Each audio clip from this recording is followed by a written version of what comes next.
বন্ধুরা আজকে আবার একটা খুশির খবর। West Bengal public service commission জানিয়ে দিল যে মেকানিক্যাল ইঞ্জিনিয়ারিংয়ের জন্য মানে মেকানিক্যাল ব্রাঞ্চের জন্য ইন্টারভিউ শিডিউল কিন্তু এখানটা দিয়ে দিয়েছে। তোমরা দেখতে পাচ্ছ ইন্টারভিউ শিডিউল, এবং এটা 18 জুলাই 2024 কিন্তু পোস্ট হয়েছে। ঠিক আছে, এবং দেখো এখানে তোমার নোটিফিকেশান দিয়েছে 9/2022, মানে আমাদের এই যে 22-এ যেটা হলো তাদের ইন্টারভিউ শিডিউলটা দিয়ে দিল। এক্ষেত্রেও 9টা পার্টে হবে, ডে 1, ডে 2, ডে 3 এরকম করে 9টা পার্টে।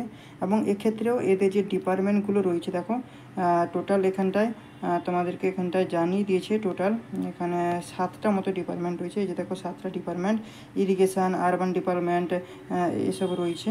তো 7টা রয়েছে, ঠিক আছে। এবং ইলেকট্রিক্যালের ক্ষেত্রে যেসব ইনফরমেশান দিয়েছিল, মানে যেসব নোটিশগুলো দিয়েছিল, যেসব রুলসগুলো, সেগুলো তোমাদের এখানেও কিন্তু 11টা পার্টে দিয়েছে। দেখো 1 থেকে 11টা পার্টে দিয়েছে। এবং ডকুমেন্টস ভেরিফিকেশান তোমাকে তো করতেই হবে, অনলাইনের মাধ্যমে ডকুমেন্টস ভেরিফিকেশান করে তোমাকে যেতে হবে। এবং এখানে কিছু ইম্পর্ট্যান্ট তোমার নোটিশ দিয়েছে, এগুলো তোমরা দেখে নেবে।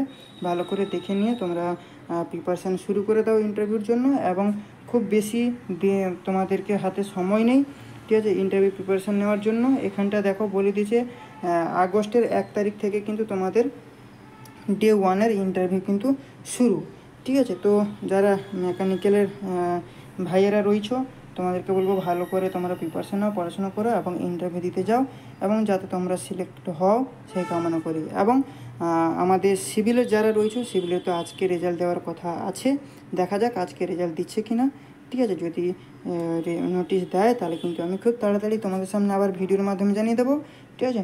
চলো আজকে সেশনটা এখানে শেষ করছি। এই ভিডিওটা সবাইকে বেশি বেশি করে শেয়ার করো, ভালো লাগলে চ্যানেলটাকে সাবস্ক্রাইব করো, এবং কমেন্ট সেকশানে তোমরা তোমাদের মতামত জানাতে পারো। চলো, থ্যাংক ইউ।